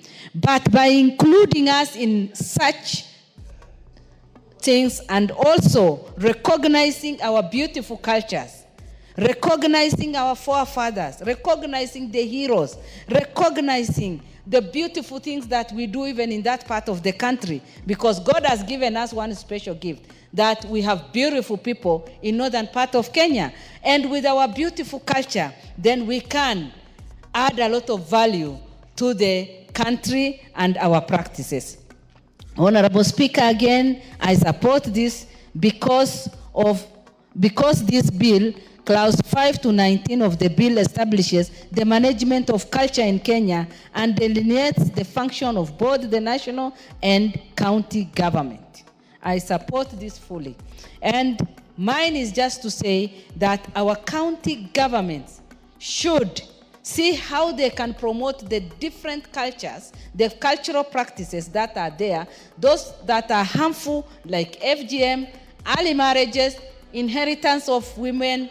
We can put that aside, but those good cultural practices should be enhanced, should be promoted, so that even our young people can have somewhere they can go and see the value of our cultures. Honorable Speaker, we need to finish the debate on this and make sure that our president will sign so that it can be practiced. And as we do that, we should think of Cultural Week in Africa, Cultural Week in Kenya, our cultural outfit, so that even when we come to Parliament, for that 1 week, we can be practicing.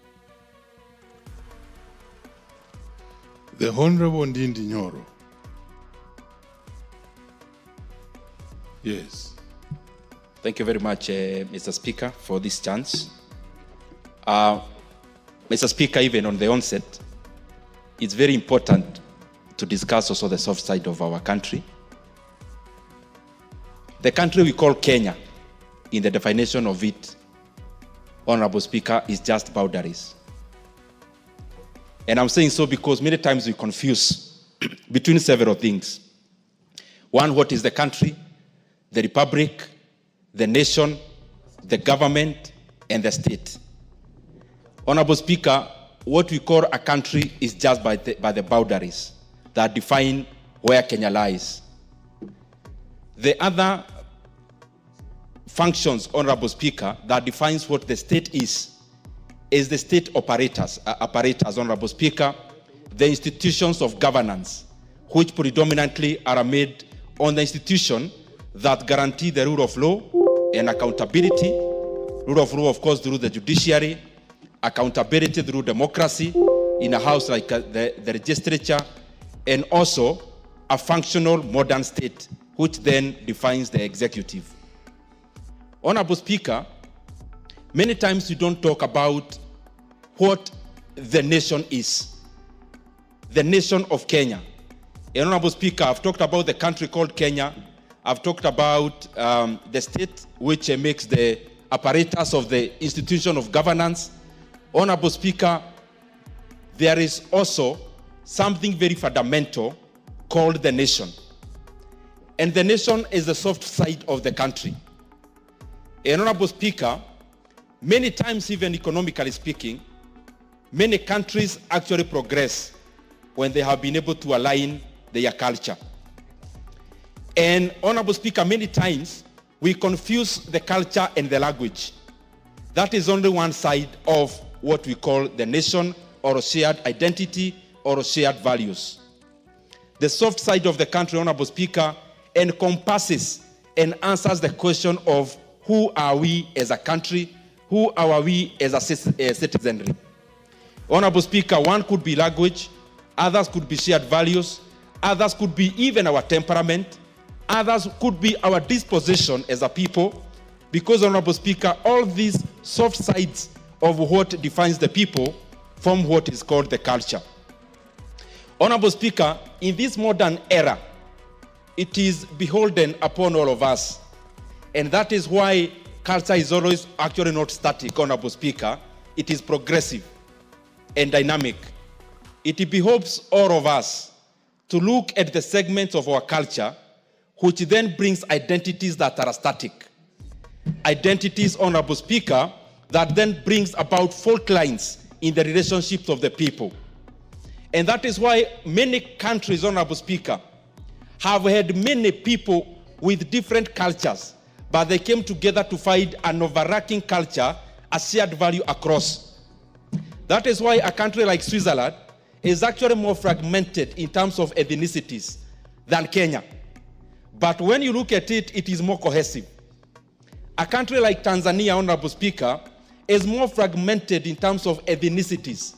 But when you go to Arusha or Dar es Salaam, and you ask anyone which tribe you come from, the first thing they ask you is, are you Kenyan? And Honorable Speaker, what I'm just trying to say is that it is important progressively. It may not happen very suddenly. Progressively, that for a country to actually thrive economically, they have to pull in one direction. And for a people to pull in one direction, they have to be the same people. That homogeneity of the people, Honorable Speaker, comes about by coming up with a culture that overacts and a culture that is shared across all people. People could be speaking different languages. People could be different even in their appearance, Honorable Speaker, but it is important, even for a country to thrive, that we pull in one direction. And for us to pull in one direction, we first of all have to deal with the fault lines. We have to deal, Honorable Speaker, with things that divide us and find an overarching culture and shared values that bring us together as a people. And upon that, Honorable Speaker, the beauty is that we always have a chance. As a country, we have a chance. As a continent, we have a chance, Honorable Speaker, so that we can define ourselves, Honorable Speaker, through an overarching identity, and an identity that which is not static, but which is fluid. Honorable Speaker, most of the static identities are the ones that pull people apart. For example, when you are born in a different, speaking in a different language, Honorable Speaker, many times, therefore, in that particular ethnicity you come from, you may never be able to change it in your lifetime. But, Honorable Speaker, also, another static identity that we always have to live with, Honorable Speaker, many times it comes as religion. Honorable Speaker, there are also other fundamentally static identities. But the current era, the modern age of nation building, Honorable Speaker, departs from those static identities and chaperones and comes up, Honorable Speaker, with a fluid identity where people can cross over. In the identities that are static, you can't cross over. But in a fluid identity that brings people together, it becomes a big bus where anyone can get in, Honorable Speaker, and it becomes an identity where anyone can cross over, Honorable Speaker, and feel they belong. And I believe that is what we must do as the leadership of our country, as the leadership of our continent, because I believe together as a continent, we are one people. We just have to fight that one commonality, because together, and especially as Africa, we are one people, Honorable Speaker. We must act as one people. We must pull in one direction so that our continent can actually have better days ahead. And even the same should percolate to the individual states, to the individual nations, Honorable Speaker, to the individual countries, so that we continue building a cohesive society. I thank you, Honorable Speaker. Very well. Sounds like the Hegelian philosophy or something of that type. Let's hear from Honorable Wilberforce Oundo. Thank you, Honorable Speaker, for this opportunity to also lend a voice in support of the bill before us, the Culture Bill, which is a bill essentially to give effect to Article 11.3 of the Constitution of Kenya that calls for the protection and preservation of the culture of the people of Kenya.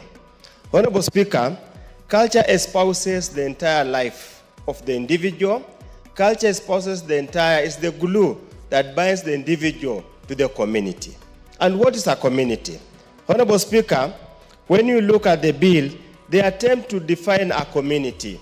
And a community defines a culturally homogeneous and consciously distinct group of people who share any of the following attributes: common ancestry, similar cultural mode of livelihood or language, geographical space, ecological space, or community of interest. Honorable Speaker, Kenya is a case study of culture. Because, Honorable Speaker, you are aware, the so-called people who are in Kenya here are not the original occupiers of the space, the geographical space called Kenya. All of us migrated from somewhere and came to this country, and because of the colonial boundaries, we found ourselves in one space, one geographical space, delineated by us Kenya, reaffirmed in our Constitution 2010 as the space called Kenya. But truly speaking, Honorable Speaker, and I would want to challenge anybody who has a contrary opinion, and this bill seems to allude to something like a national culture. We can never have a national culture because we are completely different, but we can have a community of interest because we are bound together politically, we are bound together the instruments of the state, we are bound together by the monopoly of violence that's normally bestowed on the state to ensure that we remain together. It's therefore important, as we live in this country, we must appreciate the diverse culture of the people of Kenya. I say so, Honorable Speaker, I am a Samia, and the Samia people stride both Kenya and Uganda. We were simply separated by the colonial boundaries. So if you tell a Samia person to espouse the national culture of Kenya, what about the cultural integration that we have with our community, with our brothers and sisters, our cousins across the border? The same applies to the Somali community. If you tell them they must now discard the Somali culture and espouse the national culture, what happens to the Somalis in Somalia, Somalis in Djibouti, Somalians everywhere? The same applies to my neighbors, the Tesos. The same applies to Masais. Therefore, it is important in the drafting of this bill, and I want to echo the sentiments of KJ, when he says this bill is a generality. And even if you look at the drafting, Honorable Speaker, it would mean actually it will have almost 100 or so regulations, subsidiary legislation to put into effect to implement this bill. This also brings now, I can understand the difficulties the drafters faced. What is culture? What is culture?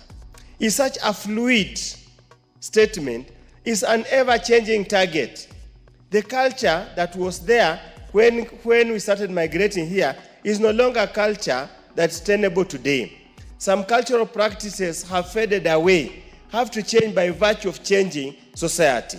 That's why, Honorable Speaker, as I'm not so sure to what extent amendments will be made to this bill to make sure that it fits. Again, if you look at the definition of culture, defines culture means the set of distinctive spiritual, material, intellectual, and emotional features of a community or a social group. Incapable of being precisely defined. So, Honorable Speaker, it is a good attempt in the right direction to preserve the culture. But the only saving grace I see in this bill is an attempt to give it to the county government to recognize and register. But again, Honorable Speaker, in a heterogeneous society, community, for example, like Busia County, to what extent can the county government record and preserve the cultures of Tesos, the cultures of Samias, the cultures of Marach, the cultures of Bahayos, the cultures of Banyalas, the cultures of the Luos who have come to stay with us, the culture of the Subas who have come to stay with us, Honorable Speaker. And then also, Honorable Speaker, it is basically, my fear is the way it's drafted. And normally the way the other side has got very intransigent views to any views expressed from this end. If we pass the way it is incapable of being implemented, Honorable Speaker. We must appreciate. I totally agree. Mwacha mila ni mtumwa. But the mila, as the player says, is specific, localized, and left there. Honorable Speaker, there are some cultures that we are not willing to cede, to expose to other people, because it's our secret. Honorable Speaker, a herbalist will not allow to surrender his skill or her skill to anybody else so they can copyright, because that's their survival. So how do you register that kind of a culture and let it go out? Honorable Speaker, a night runner, that is culture, a night runner. How do you expect a night runner to go and register his innate skill to run at night and scare boys and girls, or those who roam, or even the skill of carrying some sand or gravel and throwing on top of the roof? How do you explain that, Honorable Speaker? How do you explain that? I thought that runners had earlier registered their own society. Proceed. Thank you. I hope they register the society, but not the culture, not the skill. Honorable Speaker, I totally agree. So there are quite a number of very far-reaching issues, Honorable Speaker, and culture changes over time. So which culture are we registering? Honorable Speaker, let me draw to attention of the nation that in the Samia culture, women of a certain age were never allowed to eat chicken. Yes, they were never allowed to eat chicken or eggs or some type of fish. You see now, that's why it is so difficult to contextualize the culture. Honorable Dagal is already complaining. We had the reasons for it. Honorable Speaker, you never, in my Samia culture, Honorable Speaker, you will never meet on the same road with your mother-in-law. She either goes into the bush or you go to the bush. Now, with these open roads, with the bushes gone, how do you succeed? How do you ensure you register such a culture and preserve such a culture? We must be dynamic. And that's why, for me, where I see it, the focus should be in the historical books, probably collecting the artifacts of the people. Honorable Speaker, In our culture, a girl who was now already an adolescent could never share the same toilet with the father. She had never. How? But now, Honorable Speaker, we come to Nairobi, we live in 10 by 10, there's only one toilet. The culture is gone. And that's why you find some of these two small things are starting to emerge. So, Honorable Speaker, and even the issues of wife inheritance, Honorable Speaker, the women's rights came and sensationalized the issue and made it look so bad. Yet it was merely protecting the lineage and the heritage of the family, because we do not want strangers to come into the family and sow some strange seeds, so that you have kids looking this way, they look like Aloro Mondi, some look like Ndindi Nyoro. We never allowed that kind of an arrangement. We needed the purity of the family. So, Honorable Speaker, at the right time, we'll give the experts, the advisors, we'll attempt to make amendments. But I sincerely believe culture is dynamic, let it remain fluid and ever-changing. Thank you, Honorable Speaker. The Honorable Jamatia.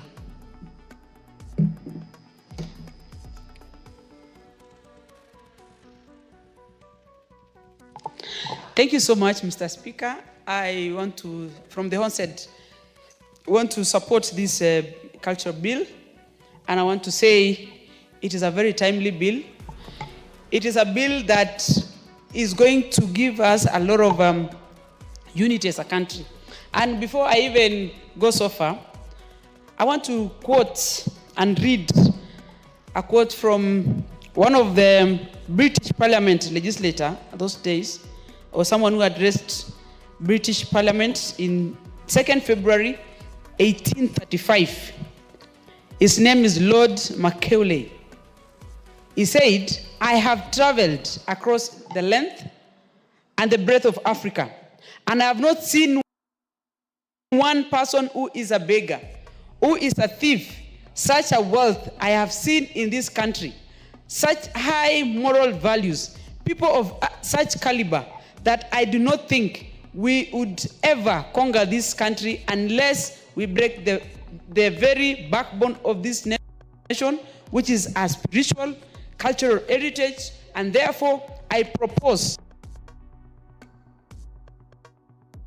that we replace our old and ancient education system, our culture, for if the African think that all that is foreign and English is good, the greater and greater than their own, they will lose their self-esteem, their native culture, and they will become what we want them. A truly dominant nation it is. This is the year 1835, Mr. Speaker. This is a calculated move that was done in fragmentation of African culture. We are back to discussion today in one of the British colony, Kenya. And what is haunting us today is how we can bring back our culture. The proponents of the bill has really attempted so much, as Honorable Wundo has said, to give us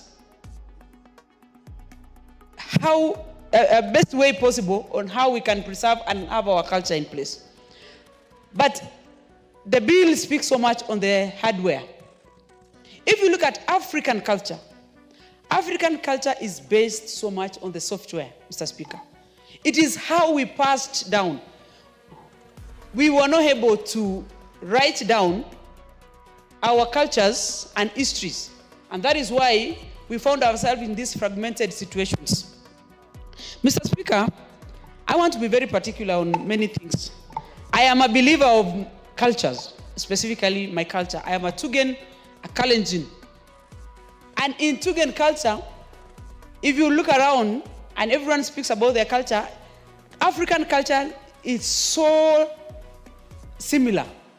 If you go to the Nilotic of the Luo land, you come all the way to Kisii, come all the way to the Kalenjin nation, it is all basically African way of life.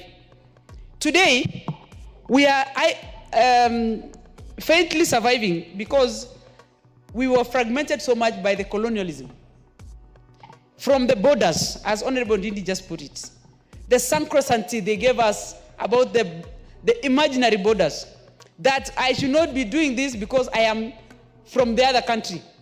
It is because listening to what this, the proponents of the colonialism realize is that Africa looks like a small vault, that every time you want to save something, you put it in your vault. It is because in Europe today, you can traverse from every corner of the continent from the morning to evening without borders. But when you come to Africa, if I want to go to my nearby neighbor, Tanzania, Uganda, Sudan here, I need a visa.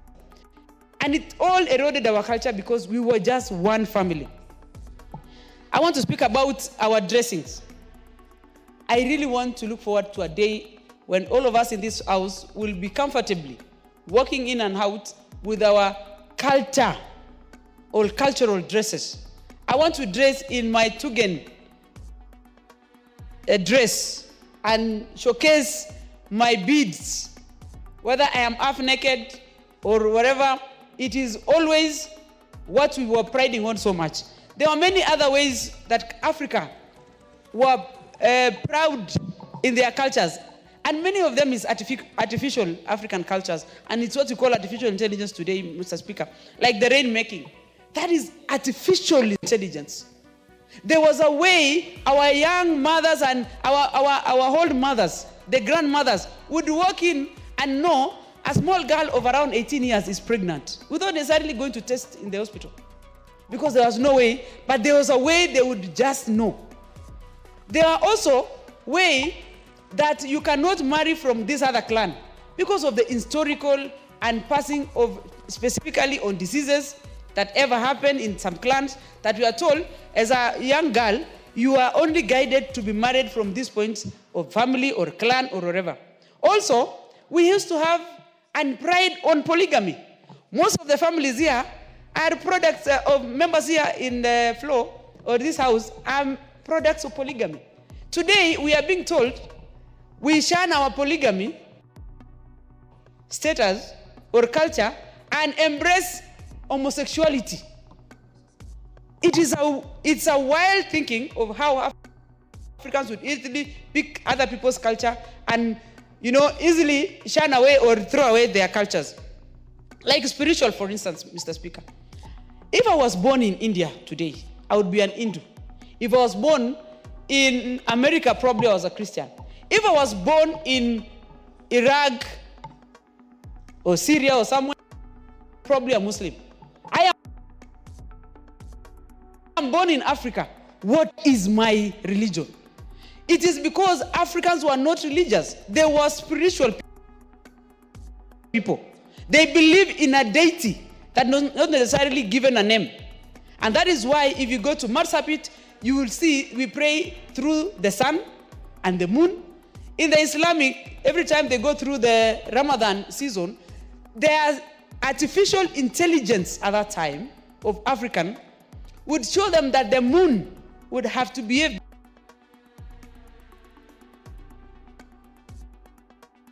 this way, so that when they fast, they have to take that time, and because they were going to stay for long without eating, and all those had its own interpretation. Mr. Speaker, African culture is actually adored.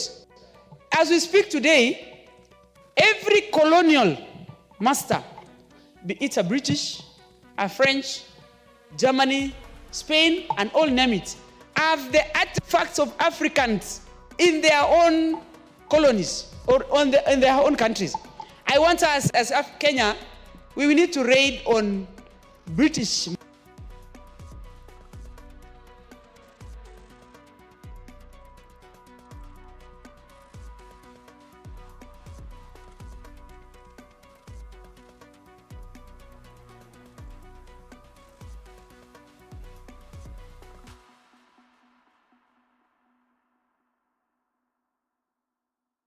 museum and get our artifacts and bring back to Kenya.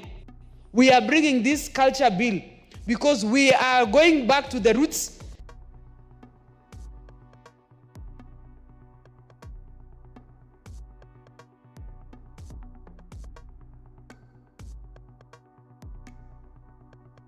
and we are taking back our cultures with pride. We want to eat our food. Nowadays, if you go to hospitals, you find young children having diabetics because of the social food that has